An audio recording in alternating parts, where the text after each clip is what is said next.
বিজ্ঞান বলছে সুখী মানুষেরা এই একটা কাজ করে। ১৯৩৮ সালে হার্ভার্ড ইউনিভার্সিটি একটা গবেষণা করা শুরু করেছিল।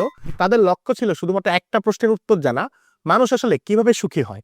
৮৭ বছর ধরে চলা এই গবেষণায় ৭২৪ জন মানুষকে পর্যবেক্ষণ করা হয়েছে।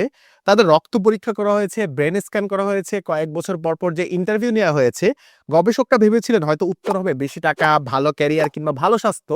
কিন্তু ৮৭ বছরের ডাটা দেখে গবেষকরা নিজেরাও বেশ আসলে অবাক হয়ে গিয়েছিলেন। ৫০ বছর বয়সে যে যারা নিজেদের সম্পর্কগুলো নিয়ে সবচেয়ে বেশি সন্তুষ্ট ছিল, তারাই দেখা গেছে ৮০ বছর বয়সে যে সবচেয়ে বেশি সুস্থ ছিল। অনেক টাকা না, ভালো ক্যারিয়ার না, বেশি আইকিউ না, শুধু ভালো সম্পর্ক বা রিলেশনশিপ।